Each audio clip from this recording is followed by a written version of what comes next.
செய்திருந்தாலும் கர்த்தர் வந்து எங்களை ஜீவனோட பாதுகாத்தாரு. போன வாரம்லாம் எனக்கு ரொம்ப சரீரம் ரொம்ப பலவீனமாக இருந்தது, மூச்சு திணறலாம் இருந்தது. எனக்கே ஒரு மாதிரி ஆயிடுச்சு. அந்த நேரத்துக்கு பையனும் இல்லை, எங்கள் அம்மாவும் துணைக்கு இல்லை. போன வாரத்தில் ஆண்டவர் வந்து உங்களுக்கு நான் உங்களுக்கு அபிஷேகம் கொடுக்குறேன், அது உங்களுக்கு பாதுகாப்புன்னு சொன்னாரு. அந்த வார்த்தையை வச்சு நான் ஜபி வச்சுட்டே இருந்தேன். ஆண்டவரே நேற்று தானேப்பா எனக்கு தப்புதான் சொன்னீங்க, இந்த கை வச்சு நான் ஜபிக்கிறேன், என்னோட மூச்சு திணறல் நிறுத்துங்க. எனக்கு கூட இப்போ யாருமே இல்லை, எனக்கு எதனா ஒன்று ஆகிட்டா என் பையனுக்கு யாரும் இல்லை. ஆண்டவரே எனக்கு அழுது கண்ணீரோட வேதனைப்படுத்துனேன். அப்போ அதே மாதிரி ஆண்டவர் கொஞ்சம் கொஞ்சமாக எனக்கு விடுதலை கொடுத்தாரு. போன வாரம் சொன்னார், வேறு தேசத்துலேருந்து உனக்கு ஒரு நியாயம் செய்வேன்னு சொன்னார். அதே மாதிரி என் கணவர் எங்கள் கூட பேச்சுவார்த்தை இல்லாமல் 15-20 வருஷமாக இருந்தாலே தாய் மாமன் தான். ஆனாலும் கர்த்தர் வந்து எங்களுக்கு எதுவுமே தராத இருந்தார். கடைசி ஒரு மாதத்துக்கு முன்னே எங்களுக்கு அந்த வீடு வாசனை கொடுத்தாரு. அதை கொடுத்து அதுலேயே நாங்கள் வந்து ஆண்டவர் சொன்ன வார்த்தையை தரையில் விழாதபடி எங்களை தேர்த்தி ஆற்றினாரு. பையனை கஷ்டப்பட்டு நான் இது வரைக்கும் கர்த்தர் தான், நான் எதுவுமே இல்லை, ஒரு அணு கூட அசையாது.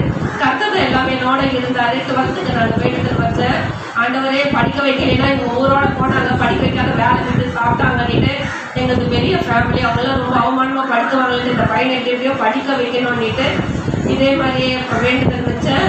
பொருத்தனை பண்ணிக்கினேன், 12க்கு பொருத்தனை பண்ணிக்கிறேன், காலேஜுக்கு பொருத்தனை பண்ணிக்கிறேன். அதே மாதிரி ஆண்டவர் கடன்காரங்கன்னாச்சு பணத்தை வாங்கிட்டு தான் பணத்தை கொடுப்பாங்க. ஆனால் ஆண்டவர் அப்படியாப்பட்டவர், வாக்கு மாறாதவர். எனக்கு ஃபஸ்ட்டு பணத்தை கொடுத்து எப்போ கொடுக்குறே கொடு சொன்னார். நான் இந்த போன வாக்கில் தான் கர்த்தர் எனக்கு அது ஒரு தெளிவு கொடுத்தார். எனக்கு ரொம்ப மனவேதனையாக இருக்கும். பொருத்தனை வந்து நேர்த்தியாக வேண்டிக்காதீங்க, வேண்டிங்கன்னா நீங்கள் கரெக்டாக செய்யுங்கன்னு சொல்லி சொன்னார். ஆனால் என்னுடைய சூழ்நிலை ஒரு நாள் தள்ளுறது பெரிய விஷயம். ஆனாலும் அதே மாதிரி அந்த பொருத்தனையை நான் நிறைவேற்றுறதுக்காக கோடி சோத்திரங்கள். அதே மாதிரி என் குடும்பத்தை தாயாரெலாம் கொஞ்சம் ரட்சிக்கப்பட, நீங்கள் எல்லாரும் உங்கள் தாய் மாதிரி நினச்சி தாயார் ரட்சிக்கப்படணும். நாங்கள் எப்படி இவ்வளவோ அற்புதமாக ஒவ்வொரு நிமிஷத்துலையும் ஆண்டவர் எங்களுக்கு செய்கிறாரு நான் விசுவாசிக்கணும். அதே மாதிரி ஆனால் எனக்கு ஏதாவது ஒன்றுனாக்கா உடனே அந்த அம்மா வந்து ஊழியக்காரமாக ஃபோன் பண்ண, ஐயாவுக்கு ஃபோன் பண்ணு, சோத்திரம் தெரியாது, தோத்திரம் பண்ணி எழுந்து ஜபம் பண்ணி பைபிள் எல்லாம் செய்வாங்க. ஆனால் அவங்க ஆண்டவரை தேட மாட்டாங்க. எனக்கு அதுதான் ஒரு மனசில் சங்கடலாம் இருக்குது. என் தாயாரும் ரட்சிக்கப்படணும்னு நான் ரொம்ப ஆசைப்படுறேன். நீங்கள் எல்லாம் உங்கள் தாய் மாதிரி வச்சு தயவாக மன்றாடி கேட்குறேன், கொஞ்சம் ஜபத்தில் வைங்க. இன்றைக்கும் அந்த அம்மா தனியாக நான் பைபிள் வச்சு படிச்சுன்னா அந்த அம்மா இன்றைக்கி புக்குங்க வச்சு சாமி புக்கு வச்சு படிச்சுட்டு இருக்காங்க. எவ்வளோ சொன்னேன், சரி வயசான காலத்தில் நம்ம வந்து கோபப்படக்கூடாதுன்னு நான் இதெல்லாம் பண்ண கடிச்சிட்டு கர்த்தருக்கு மாற்றுவீங்கன்னு விசுவாசிக்கிறேன். என் தகப்பனை விட்டுட்டேன். என் தகப்பை எவ்வளவோ சொன்னால் இந்நேரத்துக்கு மாறிட்டு இருப்பாரு. என் தகப்பனை விட்டுட்டேன், என் தாயை விட்டுறக்கூடாது நான் விசுவாசிக்கிறேன். அதே அந்த சாட்சி மகிழும் ஒவ்வொரு நிமிஷமும் எங்களை தேற்றி ஆற்றி பாதுகாத்து எங்களுக்கு அந்த வீட்டை வாய்த்தப்படுத்தி கொடுத்து எங்களை மகனை வந்து அந்த இடத்துல பெருமையாக இருக்கிறார். நீங்கள் ஊரை விட்டு போனவங்க நீங்கள் இவ்வளோ தூரத்துக்கு வந்து நிற்கிறீங்களே பெருமை. இந்த இதுவெல்லாம் இந்த சபைக்கு வந்த பிறகு எனக்கு நேர்த்தியாக நடந்தது. எனக்குள்ள மந்திரம் கட்டு வேற எங்கே போனாலும் விடுதலை ஆகிட்டே இருக்காது. நான் மட்டுக்குள்ளே தான் போயிருந்துருக்கேன். ஆனால் இந்த இடத்துல ஊழியக்கார அம்மா ஆண்டவர் அவங்க மூலியமாக பேசி எனக்கு விடுதலை கட்டுதலை உடைத்து என் மகனை இன்னைக்கு ஒரு நிறையா நிறுத்தத்துக்காக இந்த பெரிய சாட்சியாக இருக்கிற ஜீவன் உள்ள நாள் வரைக்கும் நான் மறக்க மாட்டேன் விசுவாசிக்கிறேன். இந்த சாட்சி கத்திரிக்கே மகிமைப்படுவாரா.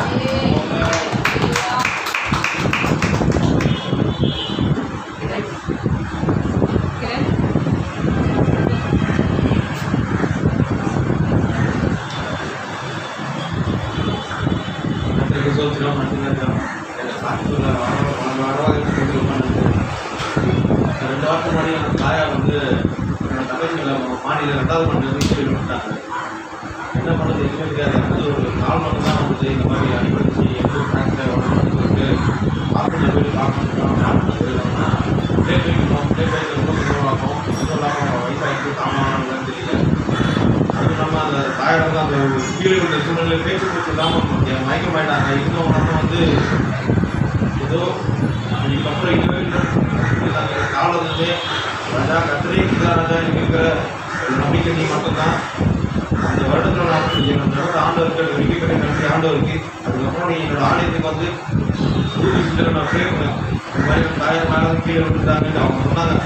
மகனே நீ கறக்காத மகனே, கத்தர் உன் கூடவே இருக்கிறார். உன்னோட மக்கள் மேலும் குடும்பத்தோடு உன் வீட்டாலும் எப்போதும் கத்தர் சுற்றி கொண்டே இருக்கிறார். நீ பிறஜாதி மகனாக இருந்தாலும் கத்தர் உன்னை தேர்ந்தெடுக்கிறார். நீ கத்தருக்கு கரத்தை விழுந்ததுக்கு நீ கத்தருக்கு கூட சொல்லிக்கொண்டே இருக்க வேண்டும். சிஸ்டர் வந்து நீங்கள் ப்ரே பண்ணி இப்போ எதுவுமே நடக்காது, டாக்டர் சொன்னதை நம்பாத, கத்தர் உன் கூட இருக்காரு, கத்தரை மட்டுமே நம்பு. அவர் தோற்கடிக்கிறதே இது. அங்கே நீ போய் பார்க்கும்போது உங்களோட தாயார் சுகமாக இருப்பாங்க. நீ டாக்டர் சொன்ன எதுவுமே நடக்காதுன்னு சொன்னாங்க. நீங்கள் எதை நான் குரூப்பில் போய் பார்க்கும்போது நான் வீட்டுக்கு கூட போகலை. அங்கே ஹாஸ்பிட்டலுக்கு போய் கீழே தான் உட்காந்துட்டு இருக்கேன். உடனே ஒரு கால் வந்தது, எதுவுமே இல்லையா கணேஷ் அப்படின்னு சொன்னாங்க. அவங்க எந்த ஒரு இதுவுமே செலவில்லாமல் முடிச்சாங்க. ஜஸ்ட்டு மாத்திரை மருந்துலேயே இது பண்ணலாம், மாத்திரை மருந்து இது பண்ணலாம் அப்படியே சொல்லிவிட்டாங்க. இது யாராலும் மனுஷரால் டாக்டராலும் முடியாத காரியத்தினோட கட்ட செய்து கொண்டு மிகப்பெரிய நன்றி சோற்றுவாங்க. நானும் என் வீட்டாக இப்போது நன்றி ராஜா. கடந்த 2023 மிகப்பெரிய நான் ஜபத்தை கேட்டு என்னோட ஜபத்தை கேட்டு அனைத்தையும் மகிமையும் கொடுத்தமைக்கு நன்றி, மிகப்பெரிய நன்றி ராஜா. சோத்திரம் ராஜா. ஆமே. நாங்கள் நன்றி.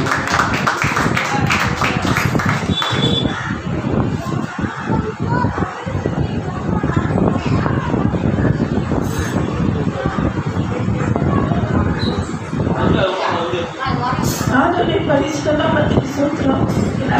நான் வந்து ஒரு புறக்கலைனான அப்ப ஆண்டவர் நான் எடுத்து இந்த மாதிரி புறச்சாதியில போறப்பேன்னு ரொம்ப வேதனையா இருந்தார். 2 வருடம் கழிச்சு இந்த வருடத்தை கணவரை ஆண்டவர் தொட்டிருக்காரு. இந்த மாதிரி சாட்சி சொல்லுவாங்க யோசனை கூட இல்லை. எவ்வளவு வேதனை இதுக்குள்ள இருக்கு. புறச்சாதியில போயிட்டு எவ்வளவு பாடங்கள் மத்தியில இருந்த ஆண்டவர் இந்த வருஷத்துல கடவுளை தொட்டு